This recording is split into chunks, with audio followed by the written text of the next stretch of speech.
What's up with the ground loot in OPR? Is that a bug? No, it's not a bug.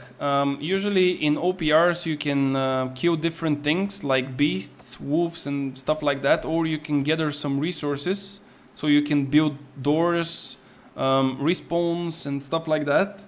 So when you are carrying those things with you, like the resources or the azot with which you can buy some different stuff like buffs, with those things you can buy stuff and build stuff, but if you get killed, you are dropping 50% of what you are carrying.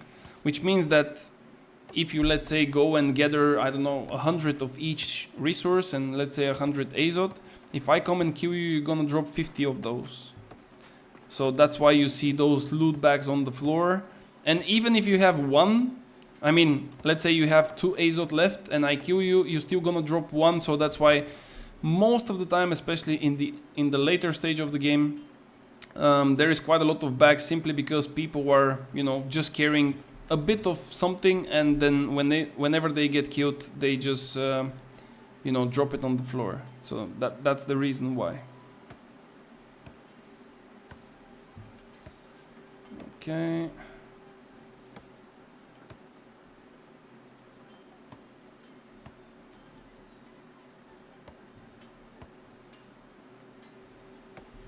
Just give me a second. I'm still doing my thing, by the way. But we still don't also have the game popped, so it's fine.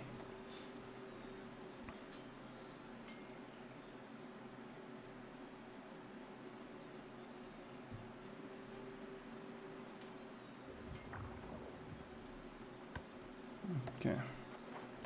Now we have the game. Let me accept.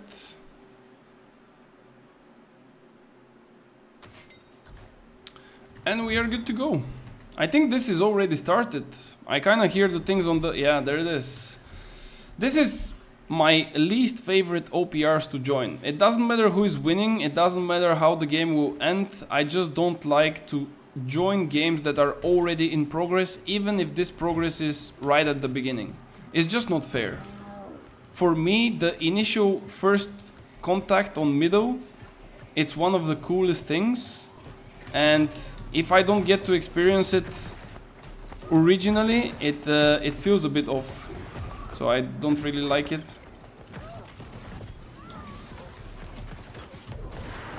Okay, now it's time to go and capture Luna, because we need a base, so we are not triple capped. And only then the game will begin for us. So that's why I don't like it. Now we are, instead of waiting in the base in the beginning, now we are waiting here. But it's fine. It's all good. Maybe I can go and kill a mob for 25 azot, so I can also buy myself food.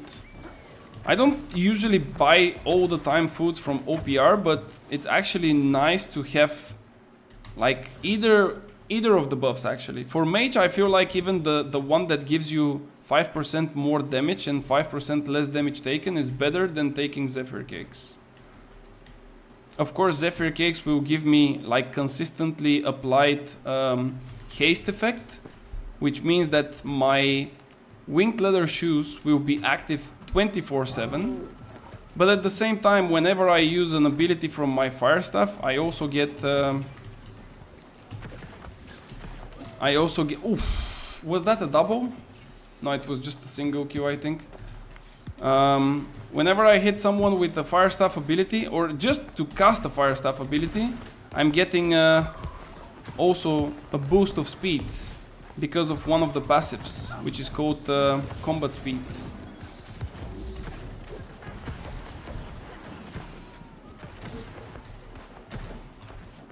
This guy's dead. If he doesn't get healed, yeah, there we go. Another one dead. Come on, boys. Be brave. We wait for the ice to go down. And now we can simply just go in. Put the meteor shower up. Hit this guy with this. Well, if it doesn't work, hit him with this. And if it doesn't work, use a pillar over the wall and hit him with it. So he can think that we are cheaters. Okay, nice. Then we see that there is a fight outside. perfect position for a fire staff here. Just we need to find proper targets. That was a bad cast though. Yeah, that's not a good cast. I couldn't hit the proper meteor, so I cannot get my empowers now.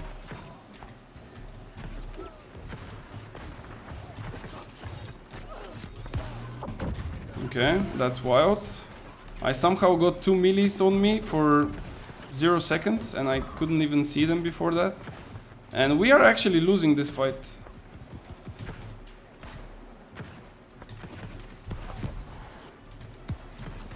Yeah. Go back in, buddy.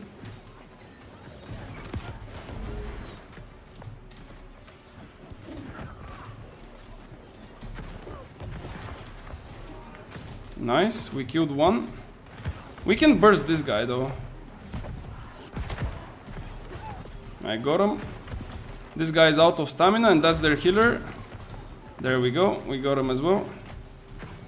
He basically fucked up by being there because when I hit them with Meteor, the Meteor doesn't do that much damage.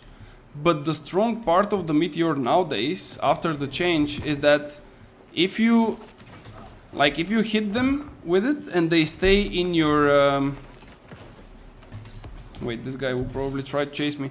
If they stay in the circle of the Meteor, they will get reduced healing.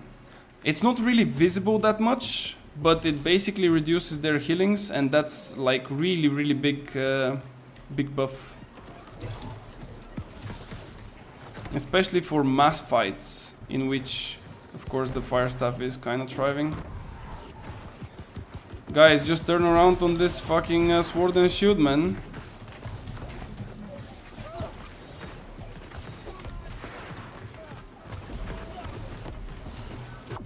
Like, why are you scared? Just turn around and fight him. Like, people getting scared from other people is not the way to win in PvP.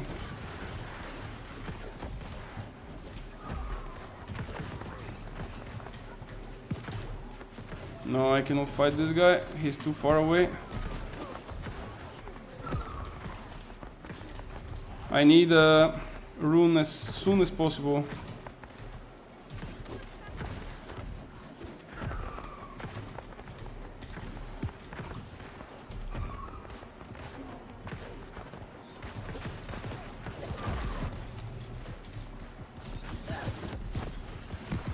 Whoa.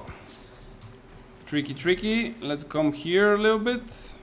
Regen, 1 second. Wait, what? Medium musket? This guy's gone. What? Bro, how the fuck he survived? Now I remember why I'm not using anymore the cannon. Because I cannot hit them with it, man. Because I'm so bad.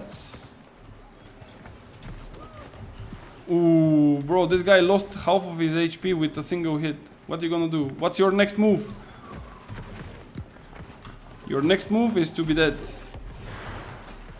Yeah. What? I didn't cast there? What? Okay. Let's go. Oh, they are on the door. Now this can be really juicy, but we can also fuck it up really bad. Let me actually cast from here.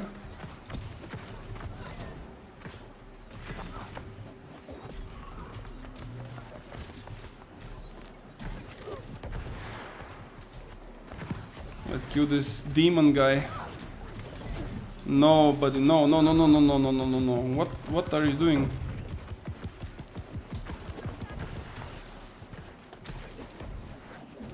Flames of Rage. Bro, this guy is speeding. You're gonna get a speed ticket from the police, bro. What the hell? Why he's so quick? Like, this one I'm talking about Berserk, man. Berserk is fucking ridiculous.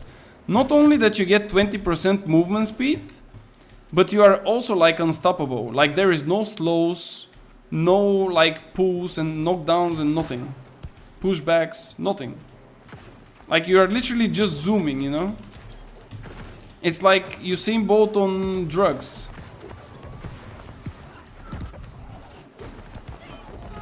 Can we kill this musket? I mean, this musket is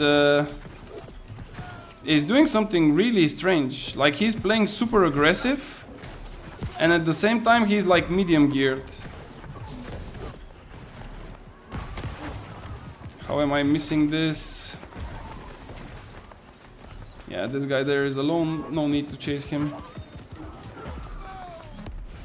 This is also not interesting for me. And this is now interesting.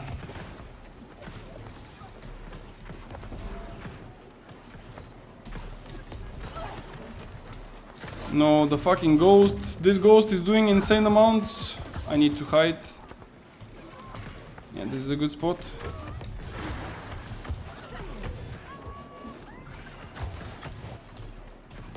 Okay.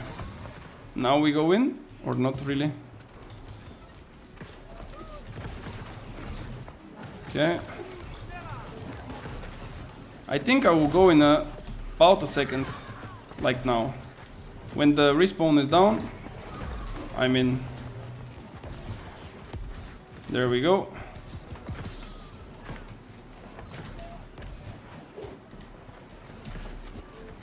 No, he was me there.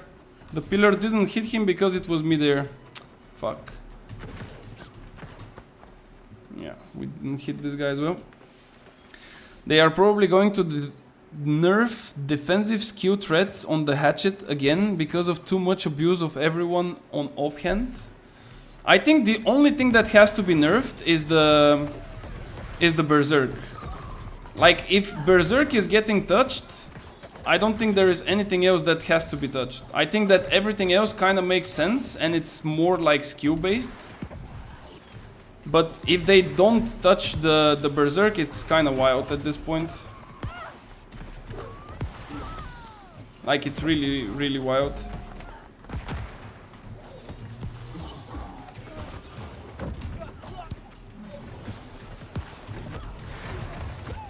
Bro, how did he get to that HP again?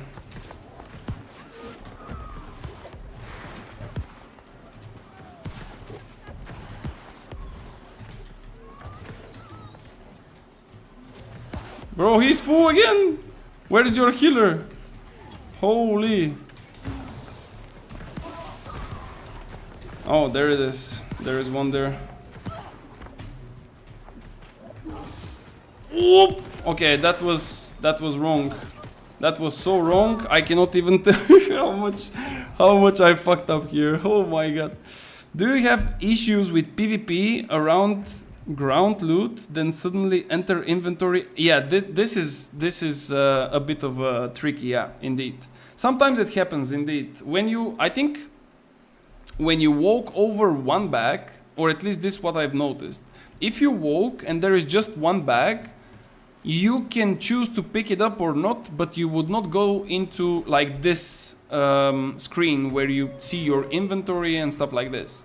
But I think if you walk over two bags that are close to each other, then you get into this screen and you kind of get stuck, which is a bit stupid.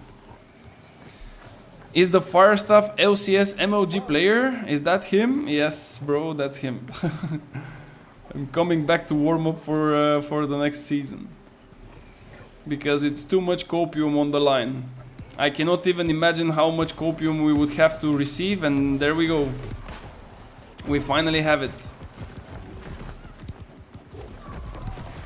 Bro, this guy is crazy. Where are you going? Oh. Just turn on him. He cannot survive even with a healer. We are like 6 people here, man. Like, people are like, what are they doing? 5 people running from one guy just because he had a healer. Bro, stop shooting me, man. He's dead. Bro, you need to leave that shit. He's not leaving it. He's like, no, I'm not gonna leave that. I'm not gonna leave my post. Who is shooting? Oh, sick! Sick! Sick combo.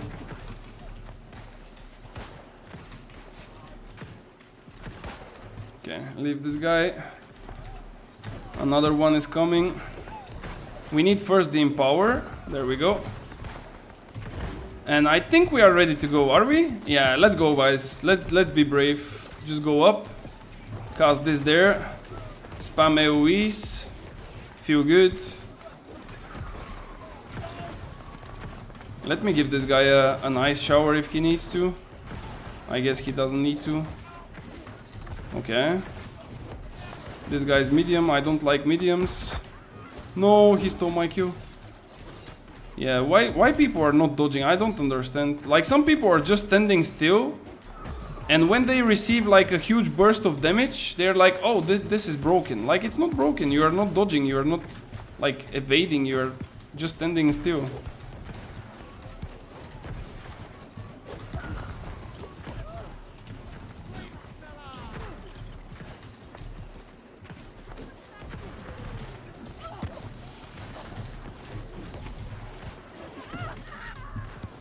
We got the healer. Like, look at this guy. He's still standing in shooter stance, bro. He's not moving, I'm telling you. Like, those things don't make sense.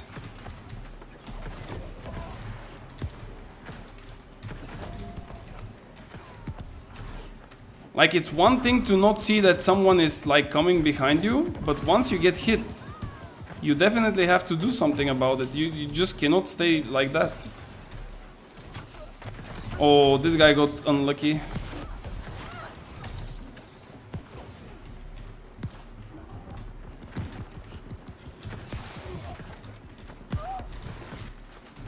Yeah, he's gonna win the trade. I don't understand why he's playing with Flare though. Like, Flare is so weak, and it makes you so weak.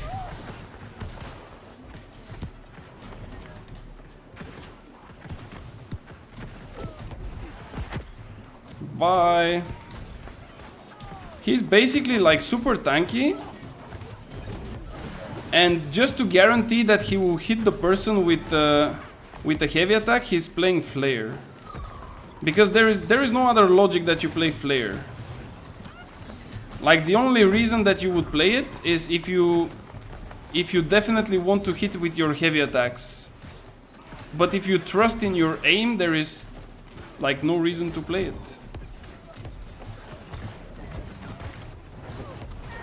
Okay, we got him. This is kind of over, this game.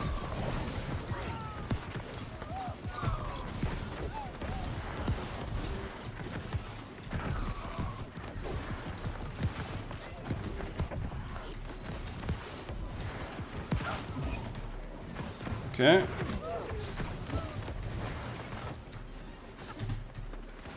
No. Get him. Get him.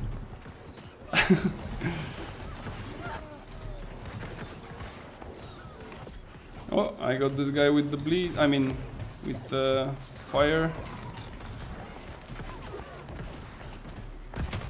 There we go. 3.5k on a medium guy. I think it's decent. Yeah. Looks okay. And again, free casting spot. Fire staff is broken on those spots, guys. When you see a fire staff pumping like this, you either need to push him away or you need to like just reposition yourself. Like, it's not broken if you let him do this. It's like giving a sword and shield guy to hit you with a full combo to then complain how strong it is. You know, it's not working like that. If you don't counterplay, it will always be strong, you know. Don't forget to show me your gear, alright? Yes, I will, but you kinda left earlier. I was looking for you. Are you now here? Say quick yes, and I will go over my gear. Okay, so I use different builds, by the way. There are a few different ones that I'm using for wars specifically, and this one is one of them. And this one is mainly focused on damage. So I'm using the winged leather shoes, which is kind of risky because it gives you more damage, but you're really like squishy and susceptible to damage. But with proper positioning, you are kind of fine. If you use those, you need another medium piece, which cannot be your chest. Actually, if you want to maximize, you need to have medium pants. So on this one, you want to have enchanted ward. If you want conditioning or anything like this, it works. But you definitely need to have as well meteor shower. Of course, you can put it on any other piece that you want, but this is up to you. Now here I have shirking heels, which is not correct. I should have usually this one with flame conditioning. Actually, let me just change it like this. I was using it for another build, that's why it's staying there, but usually I play with conditionings, not with shirking heels for that build. Then I use this chest piece from the worm for the keen. I've added enchanted ward, and you also have shirking energy.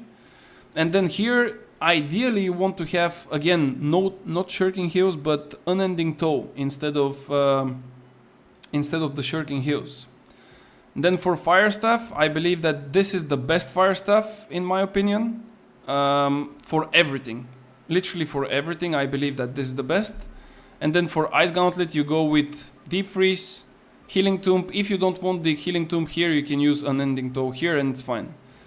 Elemental band for ring, always the case. And then normal amulet with slash, refreshing, and stamina recovery. And here usually you want to have where is it? This one? No, not this one. You want to have refreshing, nimble, and empowering toast, but unfortunately I don't have this, so I'm using this one. What is the damage difference between 400 and 450 int? Not much. I don't think it's that much. Let me see. On 400 you would have 1496, 1496, and then 1559. So it's like, how much is that? 1496 to this, it's like 60 damage, 60 base. With empowers and stuff, I don't know. I think it's working, to be fair, but it's not because it's mandatory that much for the extra damage. Like, you would still not lose that much damage if you go 200. But this build specifically, it's kind of pussy style, you know? Like, you just go hide somewhere and then you just spam. Like, that's your whole point. You can even go with 100, but if you get hit by another fire staff, you would just get destroyed. What do you mean 5119? You called me? I didn't call you, but okay. So yeah, I think, yeah, the perfect setup, in my opinion, for DPS is this. And then if you play, for example, on the Dex or the Flex side, like Bonfire or Palisades, you cannot play this. Like that's troll. If you play with 150 or Dex or Flex side against good players, you will get farmed. Like really hard farmed. It's just impossible to be there with such con.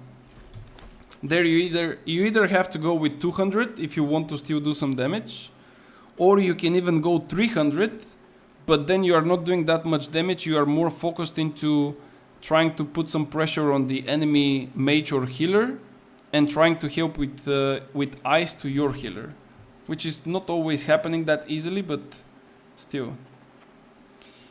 Ispet, are we queuing up, or what's the...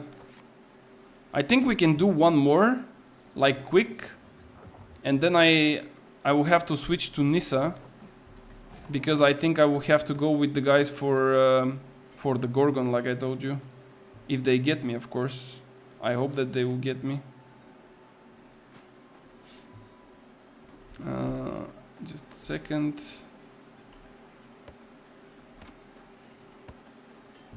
Okay. Actually, I will go invasion. Bro, are you tripping? Okay, then leave. Why would you go in invasion, man? Are you nuts? Juicy points? Juicy points for what? You waste like 25 minutes there. Or you are just going for the gold. How much gold was it? Was it like 1,000? I think it's like 1,000 gold in like no time. Defending town for sure. I mean, which town is it though? I don't even see.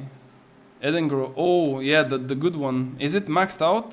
Oh shit, it's not even maxed out. Yeah, that's not good. How are you? We haven't seen each other for a long time. That's true, bro. That's true.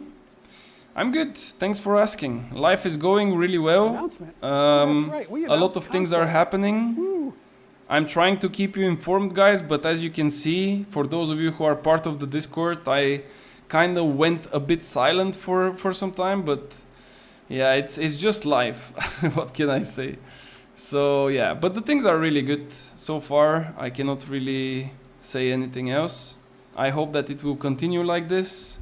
And of course, I will try to entertain you even more in the upcoming weeks and why not even months. There is interesting things coming. New World came up with a really nice announcement for the season 8. I think that it's at least a step, even though maybe a small one, but at least a small step to the right direction. Hopefully it will not be the only one.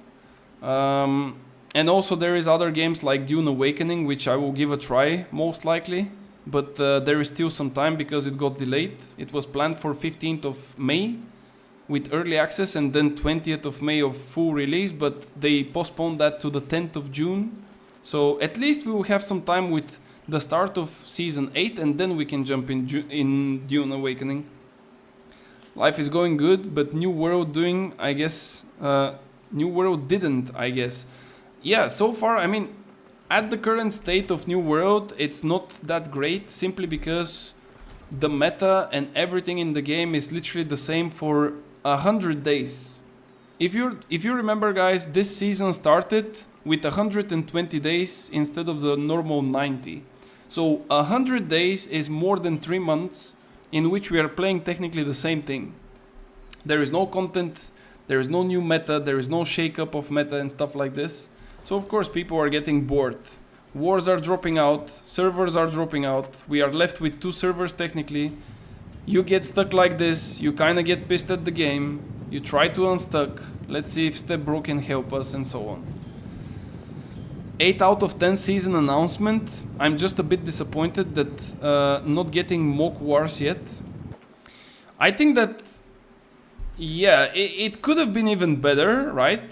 But I think that the most satisfying thing, at least for me and I believe for all of the people that are interested in PvP, is that we will get different modes, even though it's just 1 or 2, if we can consider the bare bones, I think it was called, OPR, as a new mode and new maps. But this is basically what we need. We need a bit more variety. We need a little bit more different ways to approach PvP, because for some people, I'm talking about like the beginners, let's say, for some people it's easier to begin with like small scale so they can kind of understand what is happening and to grow up. For some people it's vice versa. They want to get to the big one so they can get protected by the Zerg and then slowly but surely to get their own pace and so on. But the more modes and the more variety we have, the better it is for the community in general. When you are limited to one map and that's the only thing that you want to experience, it's not that great, especially if you don't like it. If you don't enjoy it and you don't want to play it, but that's the only thing, it's kind of bad. So definitely agree that it could have been better. And about the wars, that's gonna be really hard. I don't even know how they're gonna do it to satisfy the needs of all the people. I really don't know. This has to be like a huge discussion with a lot of different things, you know, taken in mind, and it's still not guaranteed that it will work. It's really hard. Because whatever we talk about wars, the players that have experience in the game, and they have experience in the wars as well. Because you could have been a player with like 10,000 hours, but if you never played war, you are just a fucking free frag in this wars. You know, like you will get destroyed. I'm talking about destroyed by the good players, of course. So if there is no way to make some kind of segregation between those players, or just limit the ones that are, you know, super experienced to, let's say, 1 or 2 wars per day, but in general, not only on one of their characters, in all of their characters. It's gonna be rough. Is it playable or will be? You mean New World? It is playable, yeah. Why not? You have the game from before, so why not?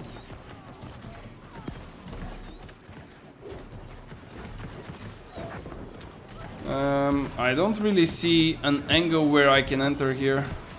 Yeah, this is... If I enter here, I'm pretty much dead. Maybe I can enter now. Yeah.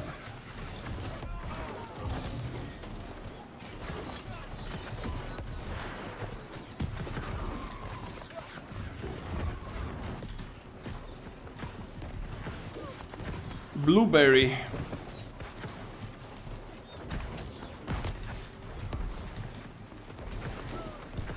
Bro, please finish this guy.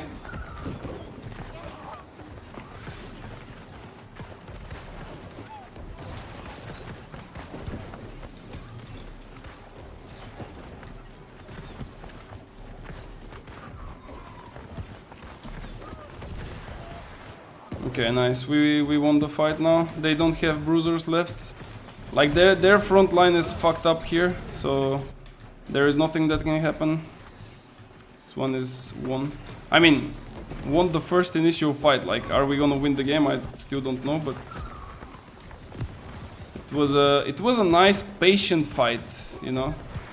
Because sometimes people just straight up rush it, and it's not the correct way. And I think that our melees did a really nice job of pulling the aggro away from the door so we can enter, and then basically they kind of gave us a room to breathe. And then it's a completely different story. Oh, this guy can die. If I hit him, of course. He's no stamped. See ya, buddy. He's playing 50 con. There is no way you're gonna die in like 2 basic attacks. There is just no way. Like, those guys are really squishy. But that's technically what you want. I mean, as a mage, a lot of people would just go there in the back and they would just pump damage. But if you do this, you will probably finish with the highest damage in the game. But you would maybe kill like 3 players if you get lucky and you steal them from someone. And the main reason for that is simply because you are like doing damage, but you are doing damage to heavies, to bruisers. They are getting healed and your damage is like nothing. Oh. Wait, this guy left me like I'm nothing. Okay.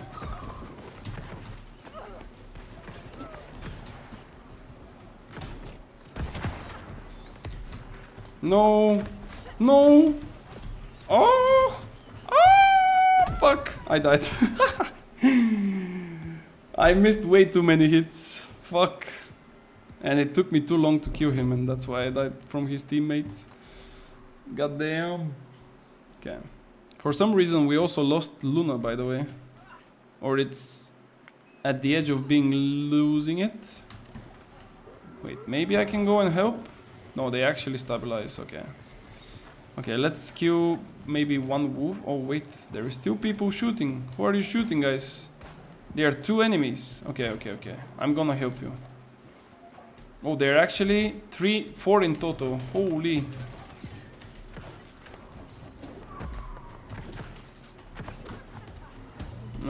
That's do they have a healer?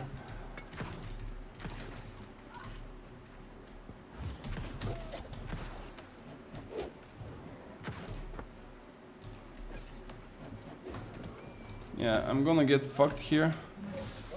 They have 1 tank, 2 mediums.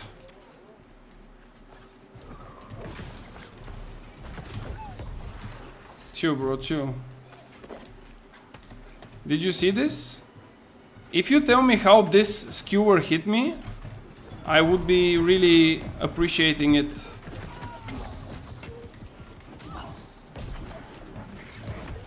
Oh, there we go. The guy is coming with the VG. Holy! Show me. Show me, show me. Show me how good you are with the VG.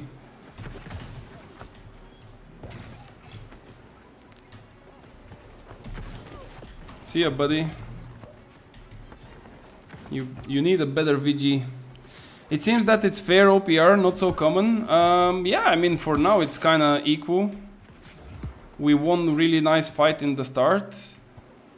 But they also got like a little bit of pressure on our Luna, so we had to come back and so on, so it's kinda equal. And indeed, it's rare that games are so close. I cannot really go in this one though. That's too much of their team.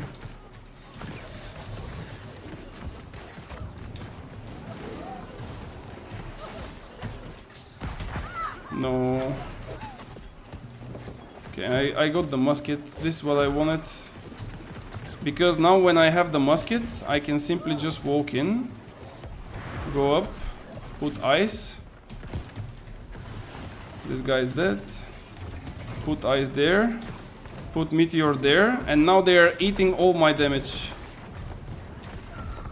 But they have a lot of healers as well. Maybe we can push this guy. Yeah, this healer is... One of them is quite an easy target. I would just get him powers. And look for squishies, like this guy. No, he dodged.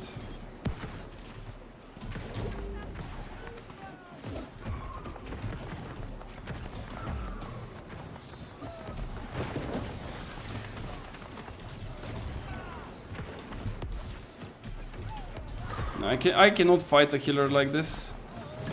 Even if I try, I would not even put any pressure to him.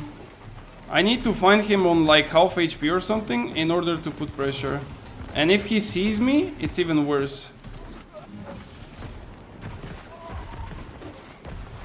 Because my burst is too slow to kill a healer, and it's not enough. And if there is like no melee that is chasing the healer, it's basically useless. And they have again some backcappers.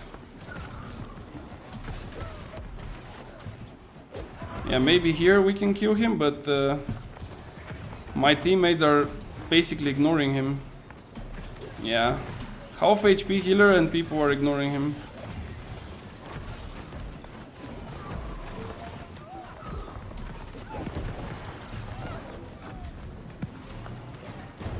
Bro, stop hitting the fucking clumps. Hit the fucking healers.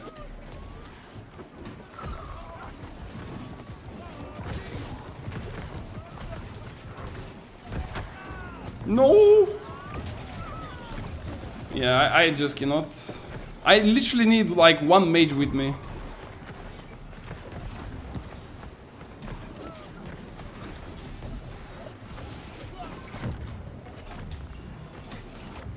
Okay, let's bait a little bit of them out.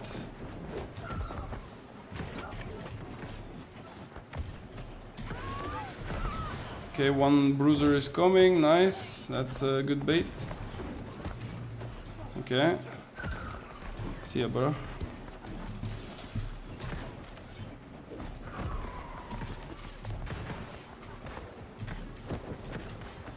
Yeah, the only difference is the healers. If our team can focus one or two healers, they are basically dead. But if they don't, their bruisers are strong enough to survive.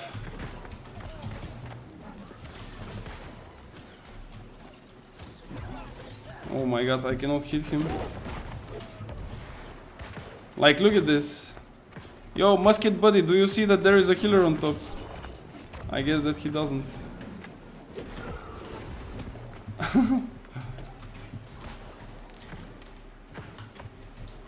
At least we are two, so eventually we will cap it.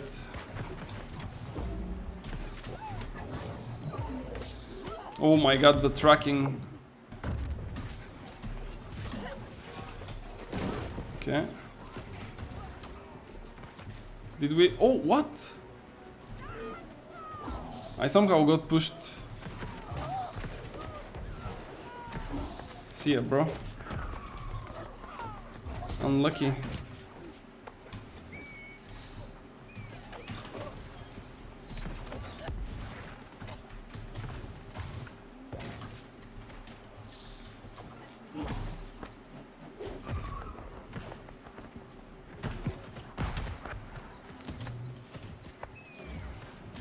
Okay, let's go in. Nah, I missed. Fuck. Okay, let's see. Another try. Yeah, all we need to do is just to kill their healers. That's basically it. Bro, stop running with your dump ass mount. Step on the point so we can cap quicker.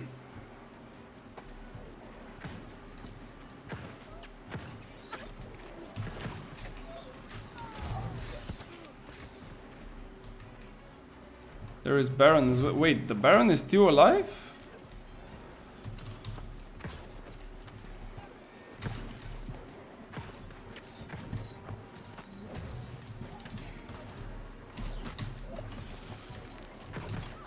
Bro, those guys don't know what is a ice shower or what? Oh my god, he believes into bleed rapier and he walks it into ice shower with W key. That's not good. That's not good. If you are somehow watching yourself like this, please don't do this. I need to steal this. Come on, come on, come on, come on, come on. Go, go, go, go, go, go, go, go, go. Okay. That's doomed. Run, baby, run, run, run, run, run. Leave me alone. No, we lost it. It was so close. It was really close. Maybe if I shot a basic attack, it would have been better. Oh! Thank you for the buff. I'm pretty sure that this guy was playing also with claw shot. Okay, I killed again the guy with the bleed rapier.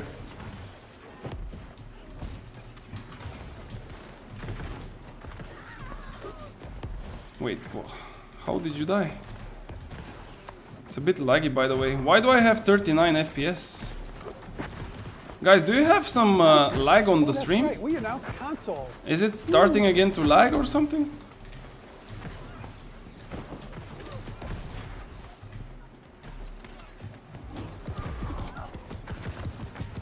I need to leave this place. Yeah, there are too many. I cannot. Stream is okay. Yeah, probably I have too many apps opened. I can fix that in a second, but I need to finish something. Guys, we need to somehow enter the point and split them around. Oh, this guy is sleeping, okay. One of our frontliners is sleeping, that's not good.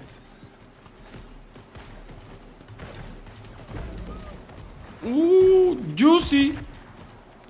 He's just dying from burn. Like, he's just dead from burn. Okay, he used the stone form. Okay. Okay.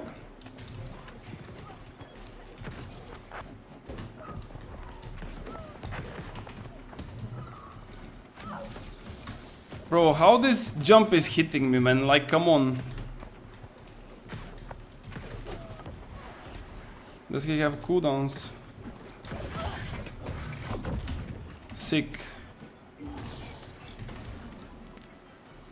Wild stuff. Okay, I will try to go and backcap them. Because with our team and how they approach the fight, we will not win the middle fight. Like, the only way to win this fight is to go in, split around across the point, and then look for a potential, you know, kill on a healer or something, and then it will eventually happen. But if we don't split them, if we just stay on the door and they are stacked upon 3 or 4 different sacreds, ain't nobody's dying.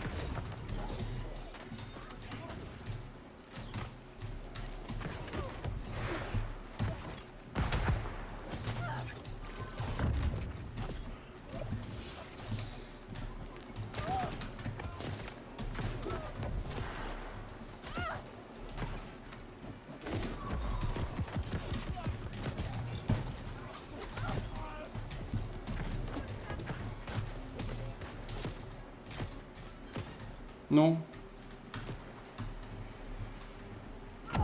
Bro, give me fucking bot! Nah, I misplayed this one. I could have survived this. I just stayed for too many hits. Ah, so unlucky. Okay. We'll take it, we'll take it. It's a loss.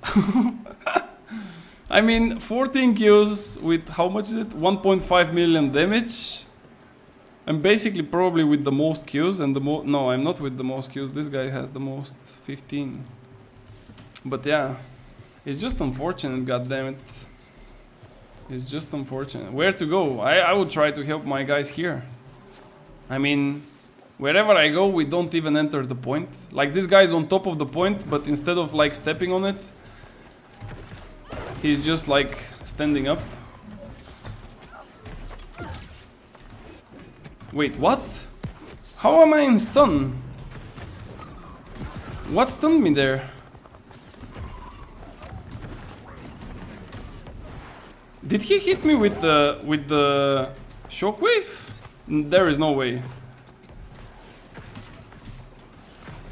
There is no way, right?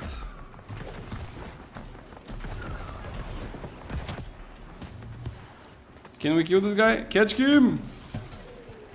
Okay, now when their healer is on trouble, we can kill the others.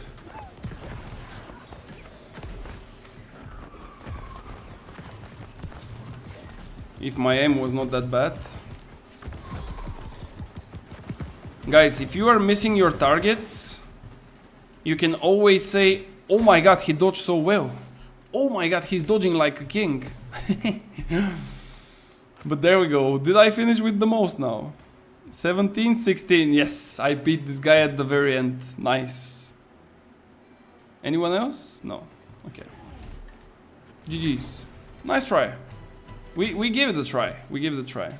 Okay, I need to join now for the Nissa Gorgon run. But I need to check if the guys are already in the voice channel. So give me just a second to see which voice channel I need to join. So we are looking at Gorgon Nissa sign up. It was created by Never Lick Taser. Okay. So we are looking for him. And I don't see anyone. Okay. Nice. Well, I guess that we can wait for a second then, in that case. Just give me one moment to fix something.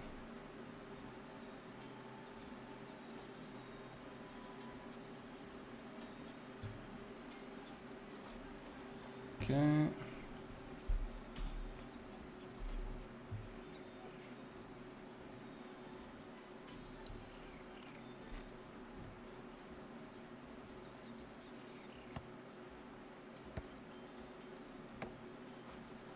All right. There we go. Just a second, guys. I just need to do something important.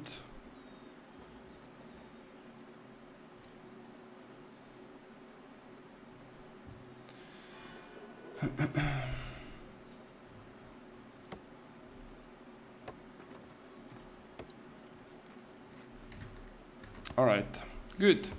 All right, let's change to Nissa. Let me see, what did I get? I think I will just take the gold here.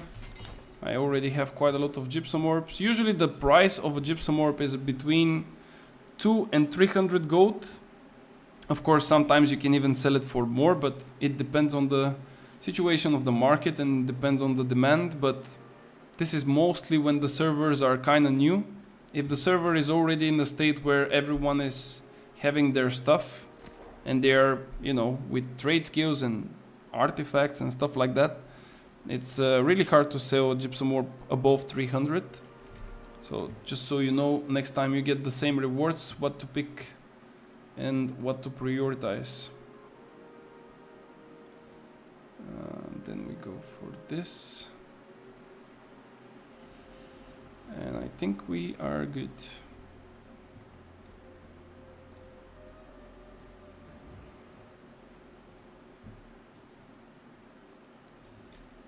Yep.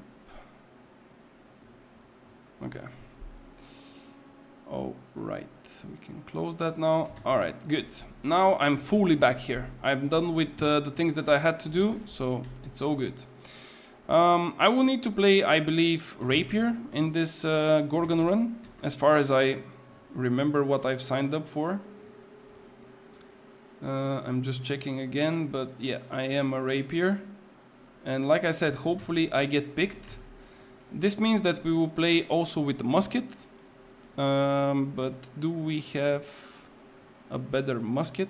Maybe we can use... No, this one is with traps. Like, this is my PvP one, but it has like a nature gem on it. And I'm not really sure if that's the best suit for a musket. But I guess we can go. Then of course we want to take the cannon, because it's better damage. Especially for PvE. And then for the rest is just a history. It doesn't really matter.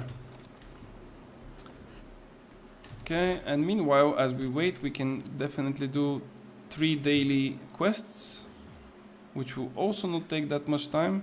Just need to see which one is this one. Pharaoh Beast, defeat Jews. Yeah, this one is kind of slow, so I will just do the others. Okay, and Fish Farm, Basel. Bro, where is the voice channel for the Gorgon? Hello guys, is this the channel for the Gorgon at 9:30? I think so. Yeah? Okay, nice. This is the place. Alright, thanks. Okay, so we stay here and wait. When you go to the chat and you click on the voice channel, it takes you to this channel, so this is the right place. You mean on the very bottom where it says Gorgon? Hello. Yeah, Yeah. Web view, comp, GCal, and then it's got the Yeah. channel next to it. Alright, yeah. Okay, That thanks. one takes you to this Oh, channel. Okay, then we know for the next time, I guess. I probably have all of the necessary buffs as well. I have Angry Earth, I have the other stuff. Okay, we can also respec. Oh my god. Where is my aim? I actually forgot how to play musket. If you remember, guys, I was kind of playing mad musket at some point. Like just before taking a break from New World, but now my aim is kind of trash. Is it? Nah, I'm just joking. I'm just joking, man. Look at this. I'm killing the mobs like crazy. If you haven't until now. Nice. We just need to respec, by the way. I need to fix my attributes. I should not be playing with such attributes. But I'm just waiting to hear what I need to play as a rapier. Should I be evade or bleed? And meanwhile, I think I need to pay the taxes. Yeah, let's do that real quick, because I would do really low damage if I don't have them paid. As my trophies will not have any effect. Linada, the Woody, Michelson, Lickbeard, and Heat Fresh. Wait, this is the roster. I need to listen. Yes, I'm here. Here. I need to relog real quick. Takes me 1 minute. Riverson, you can also plus up. It's not here. The Woody. Oh yeah.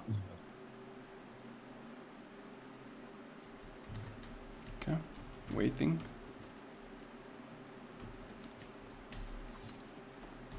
Did they fix the evade, by the way, guys? I think it should be fixed. Wait, I don't... Man, I have a completely different quest here. It's not what I'm doing. Man, that's so unlucky.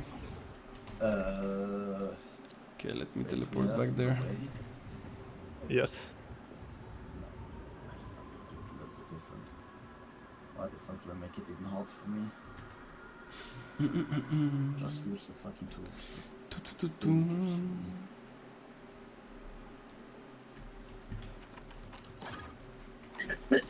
Hail, traveler. Okay, Keep your mind sharp. let's change And your this blade one sharp. and let's change this one.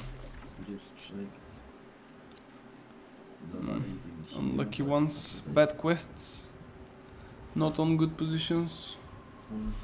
Tank is here. And healers here.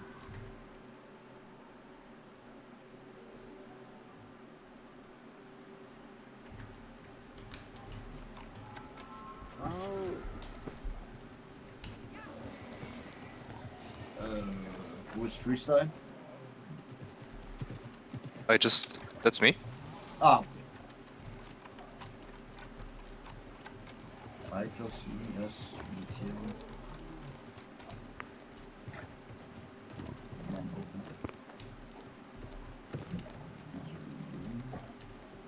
open. Hey guys, how are you? I don't know if you already caught the rapiers, but I'm still waiting. So let's see. So The plus tank. up. Yes. Then, plus up, please. What did you... So this is the first time I'm signing up for a raid on the server. What's Just the write plus? plus in the recruitment chat. Plus never in the recruitment chat. That's all you have to do. This plus. What, where? In what chat? Yeah, but... Same here. A normal chat or? wait.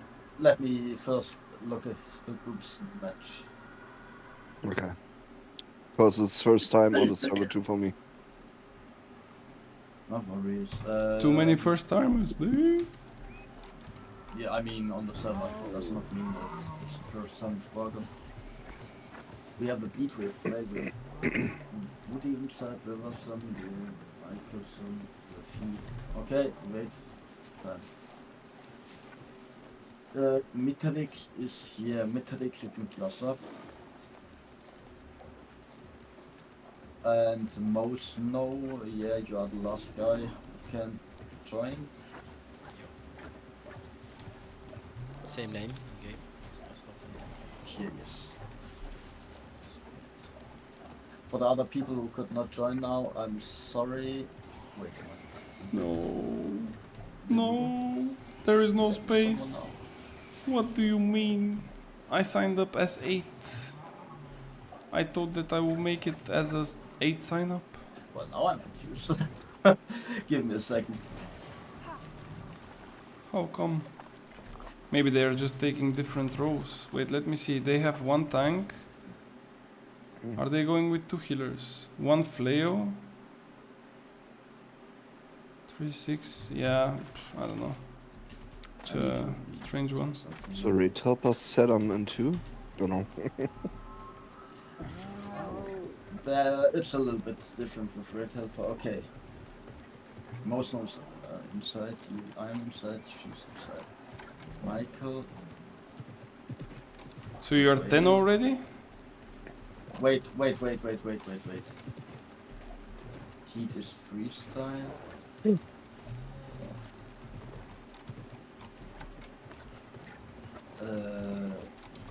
Riverson. That's a tank. Mitch is this.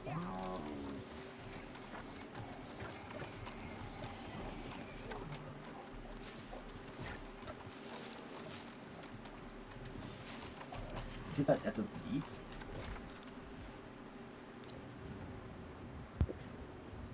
I can play with bleed. Wait, are you inside or not? I invited you. Yeah, but I don't know. I'm not in. Okay, Plus up. Most no, I'm sorry, but Oh, this time as well. I think there is too many wait, people did I kick you on once this already? one. last Keep your one. mind sharp. You told me And your brain you're gonna sharp. do some Way after. too many people, I guess. Oh, okay, then the way, do you mind Do you seek noble quit words? for the day? I'm gonna Or make perhaps more requisition? tomorrow. Okay, it's fine, I guess. Okay, thank Okay, you. I'm also leaving then. Okay, maybe I can also go tomorrow, guys. Have fun. There is just too many people. We cannot fit. Hail, traveler. There is way too many people. Okay, let me just take my quests and I will probably go back to Ares to make one more OPR. I just need to do one quick quest here to do the 3 dailies as I already started them. Remove this. Wait, what? Okay, I thought that I have something bugged because I saw 1000 armor, but maybe it's because of the healer that shot me with his abilities in the outpost. Because with this gear I should never have that much armor. Okay, we need to kill 10 angry earths here and then we are pretty much ready.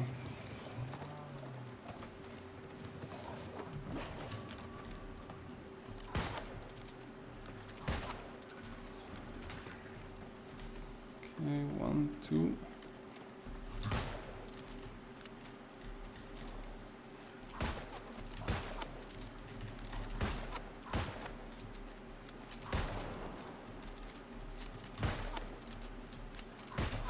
Why am I killing the big one?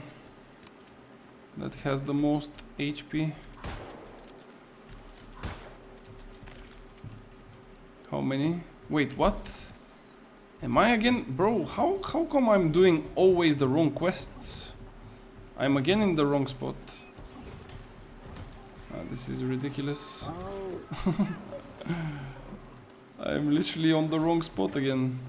It was nearby, but not quite the same. I need to go up there. You said a gypsum orb is worth like 300 gold. How do you sell them?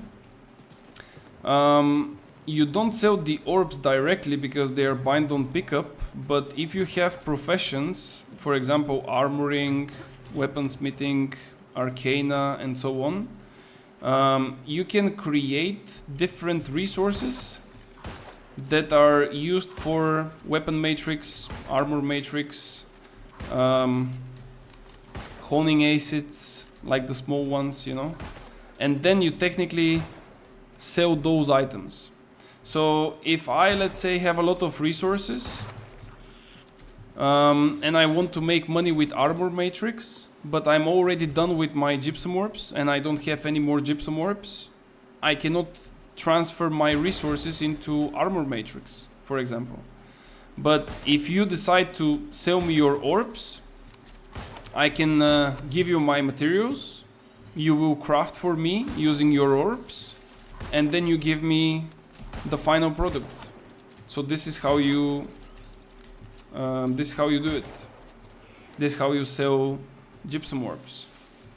The problem with this kind of trade is that it involves trust. So basically, if you don't trust the person that you are doing the trade with, probably it's better to just don't do it. Because as soon as you tell him, I want to buy your gypsum orbs, and he tells you, let's say, a price, and you give him the materials, he can then just say thank you and say goodbye, you know.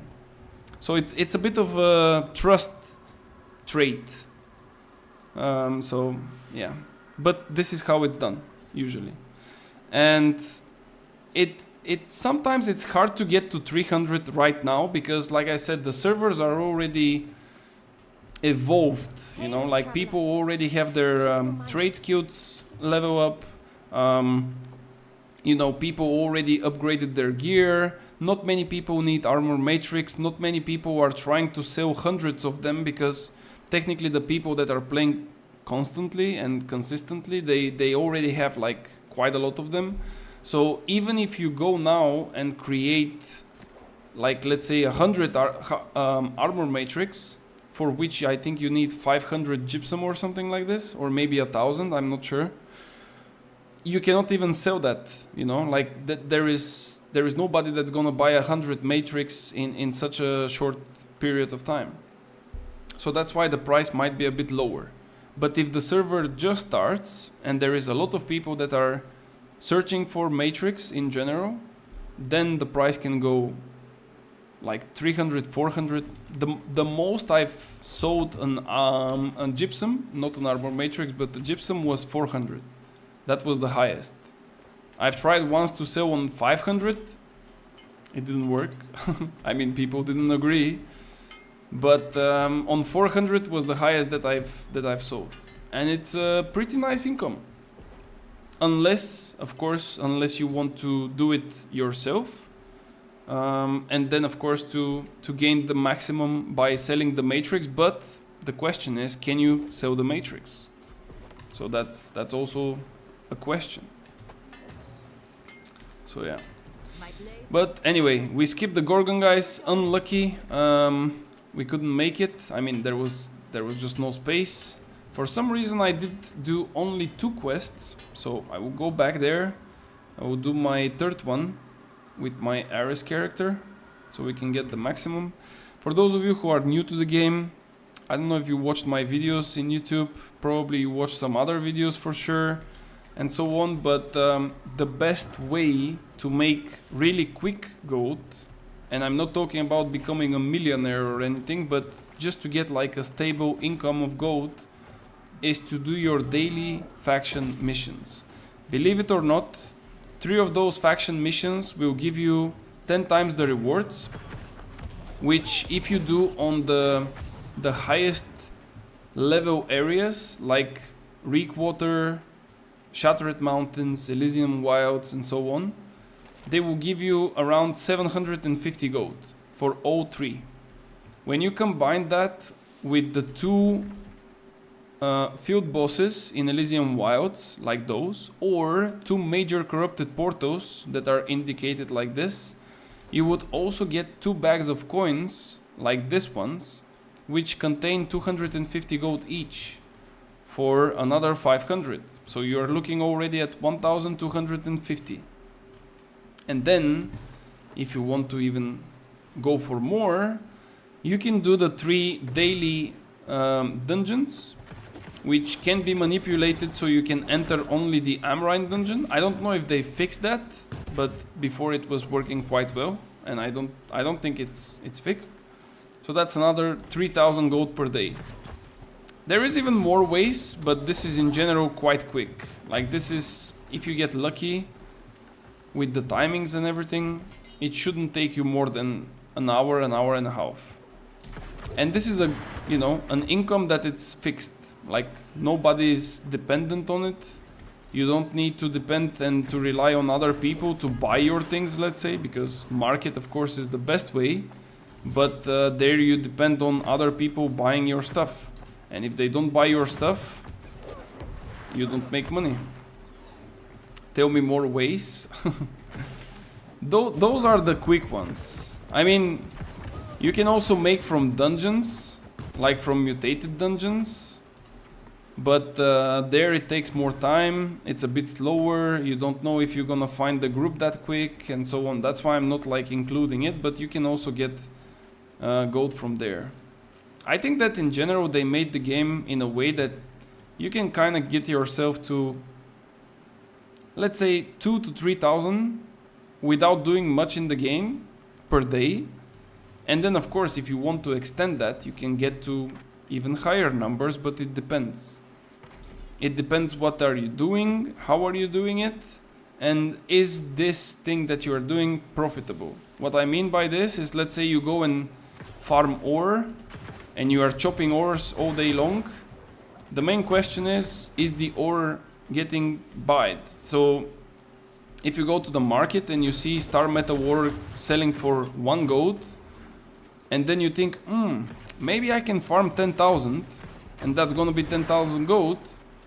That's not always the case, because you might farm those 10,000, but if nobody buys your ore at 1 gold, then you're not really making this amount of money.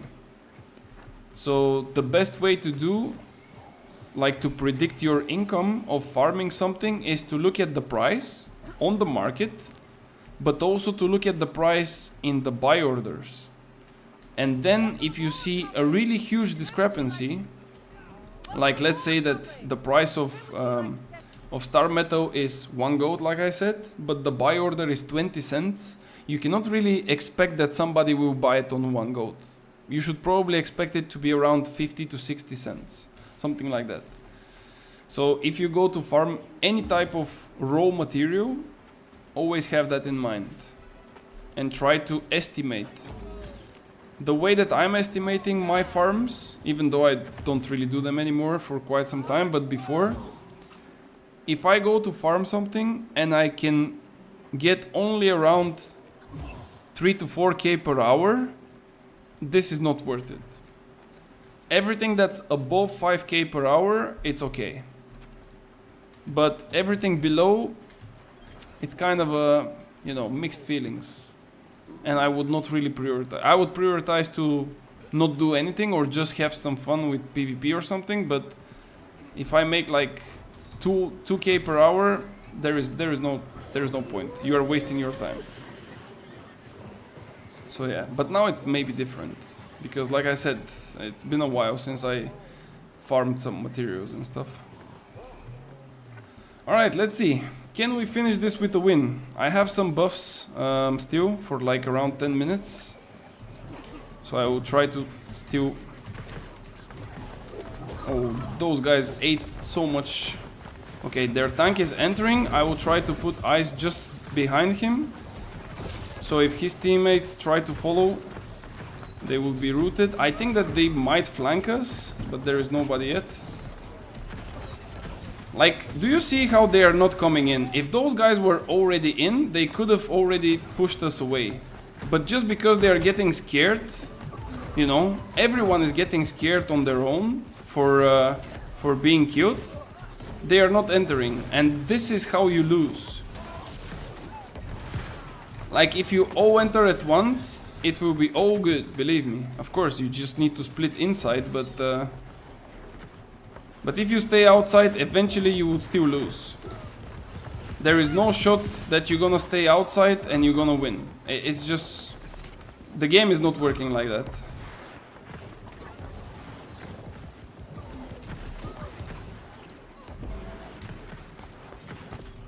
Okay, there we go. I think we can even make it so quick that we might even get the chance to use our buffs to the maximum. Why I don't see this guy's HP? This guy is a suicidal. Like, where is he going? Oh no, wait. There we go, we catch them on the door. That was beautiful. I have a question. I see that your question is quite long, so give me just a second to have a nice spot where I can rest and I can answer your question.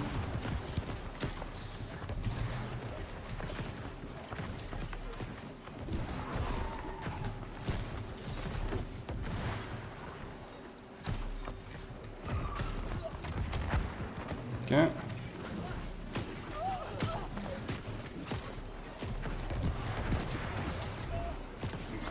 Oh. Oh, alright. Yeah, this is kind of a triple cap. Alright, let me see your question. I have a question on mage PvP build. I do fire staff and VG with life taker. Is the hoplite staff better or the CK1 with void attunement? I do split fire staff to void. So basically fire to void and do void rune glass. If you play with the life taker, you can play with the hoplite. The only problem that I have with the hoplite is that it's based on dots, which means like fire staff is a strong weapon when it comes to burst damage, which means that you want to do a huge amounts of damage, wait for cooldowns, repeat, and so on. If you play on dots, fire staff is not the strongest. There is bow that is better than fire staff when it comes to dots. There is musket, where is even better. Fire staff can also do it, but it's not the best. But if you are still enjoying it, of course, you can definitely do. The problem with the fire staff from the PvP area, like the one that you said from the PvP well, is that a lot of people think that penetrating the empowered, that was the correct name, right? This perk is horrible. Now, of course, a lot of people have different opinion on it, and they are saying that it's nice and so on, but this perk is just horrible. It's not as easy to explain why, but believe me, the value of that perk compared to the other ones that are in the same perk bucket is just not even close. I think you know what is a perk bucket. If you don't know, I can explain you this, and then you can maybe understand what I mean by this. I think I had my people that I can see reset again, because I don't think I have the all nameplates showing, and unfortunately we're gonna lose the triple cap. Yeah. Oh my god.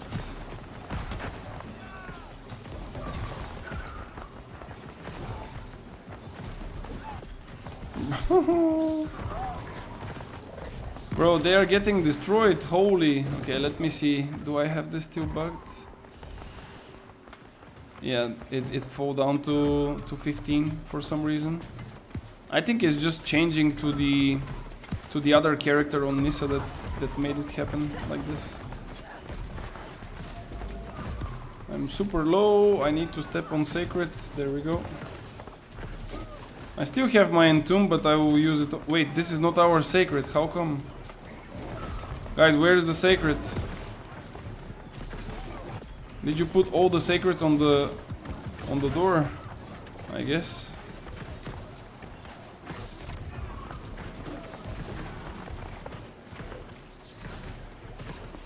Okay. That's a nice... Oh, I saw it too late. It was a really nice damage, but I just got bursted down as well. I think this guy killed me from the back. It doesn't really show the correct name, but pretty sure it was him.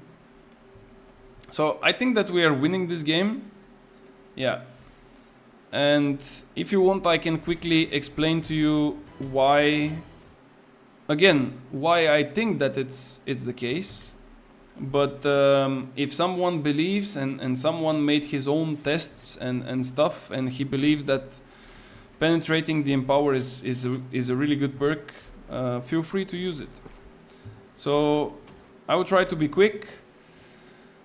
Penetrating the empower, keenly jacked, plague crits, keen speed are perks from one same bucket, which means that you cannot have two of those together unless it's placed on an artifact or an illegal item in the game, but we don't have such item yet. So if you use the Fwoosh, which I have actually, but I need to just pick the correct storage. There is the Fwoosh.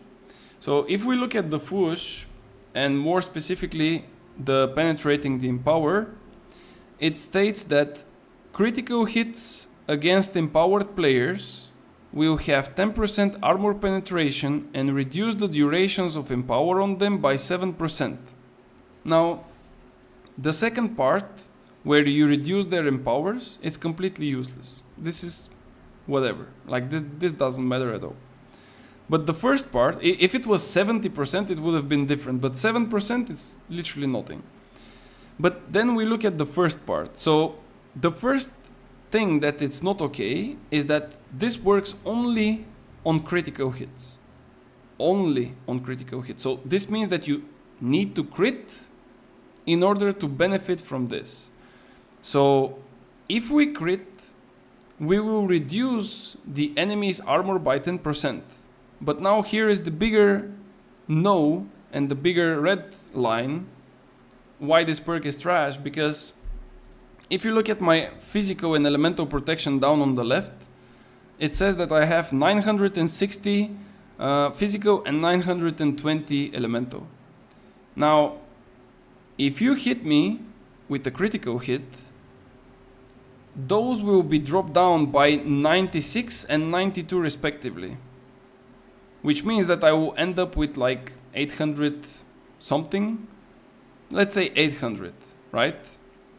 So with 800 armor, the difference between damage mitigation between 800 and 960, it's almost nothing. The biggest portion of mitigation in this game, specifically in light armor, when we are talking about low values of armor and elemental resistance, the biggest portion of mitigation comes from the gems. The gems are reducing a lot more. I'm not sure if it's flat reduction of damage, but it's a lot more than the armor and the elemental values. If you are heavy and you reach 2000, 3000, 4000, then it's a different story. But if you are at 900 or 800, it's basically the same thing. It's not that big of a difference. Now, if you look at purely from damage perspective, yes, penetrating the Empower, where is it? There it is. It will give you more damage compared to play crits. But it will give you more damage because play crits doesn't provide damage.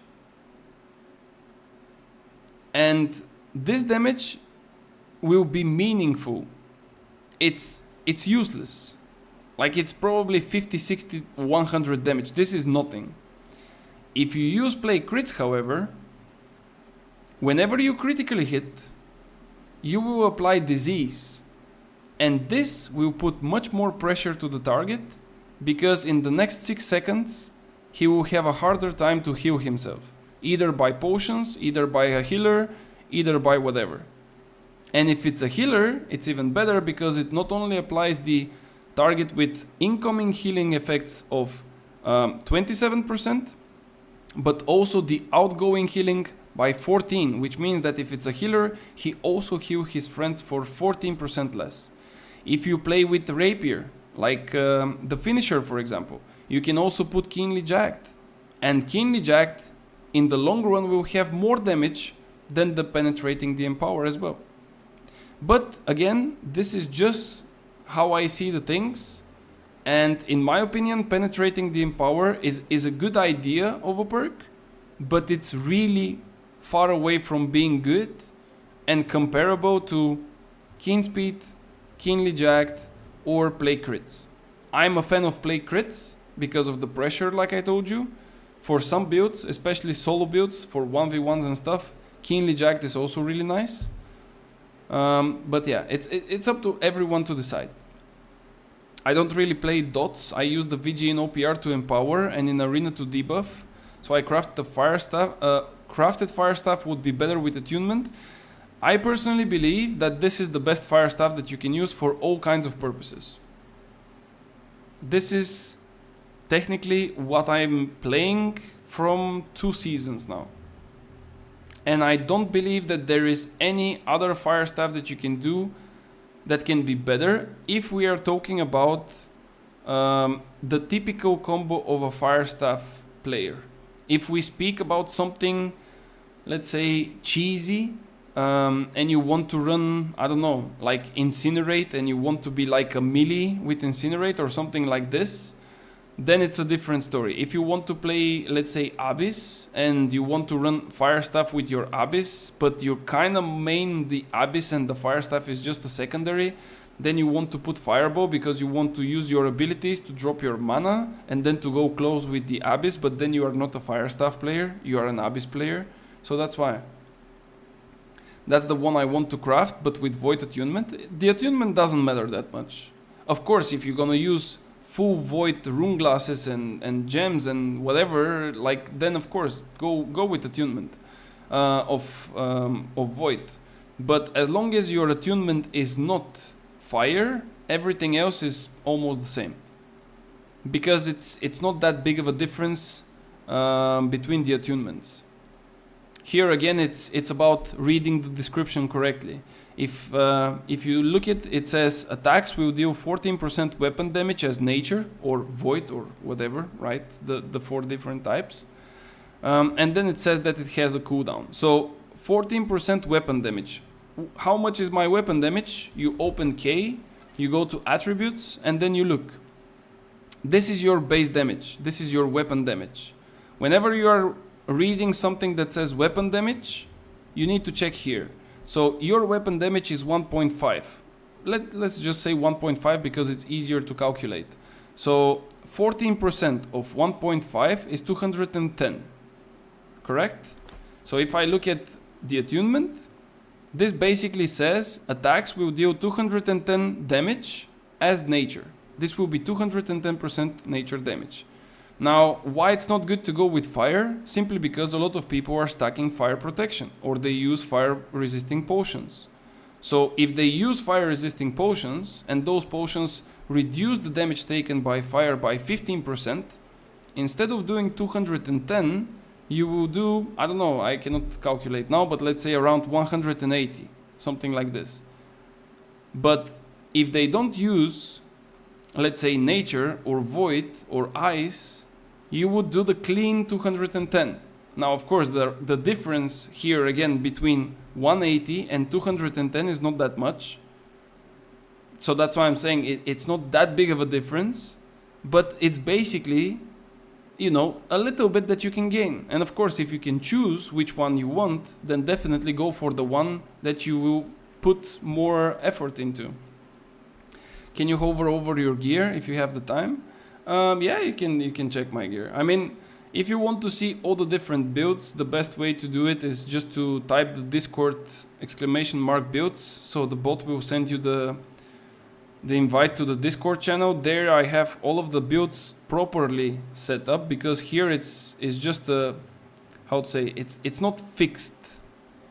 Because we don't have serious wars for quite some time, I'm not really investing too much to make all of my builds perfect. So I have like some things that have to be amended, but I don't really care too much, because for OPR to change something, it's not ideal. Like this one, for example, it's not for this build. This one is not for this build. This one should not have health and stuff like that. But yeah, those are the general things. You get the idea? That's the most important. And if you don't get the idea, like I said, if you join the Discord, there we can discuss like everything basically, because I'm open for discussions always. And if somebody is having another opinion or anything like this, I'm always open to talks. So, and I believe that's the best way to do stuff, because if I just come and tell you, pick this build and play it because that's the best, but I don't give you the reasonings, I think that's stupid. I don't know. For me, this is stupid. Whatever we are speaking about and there is no reasoning behind it, there is literally no value in that talk. But yeah, that's about it, guys. Now I'm gonna leave you. In 4 minutes, there is a really nice war for which I will send you to the one and only Charlie T. We were speaking about him earlier in the OPRs. So go and check him out, guys. I hope that they will have a really nice war. I will get something to eat. Maybe I can also check the war if I catch it on time. And yeah, in general, I will be back. Make sure to follow the channel if you didn't so. Check the YouTube, join the Discord. I will see you soon again, which will be tomorrow. And yeah, have a good one. So see you guys.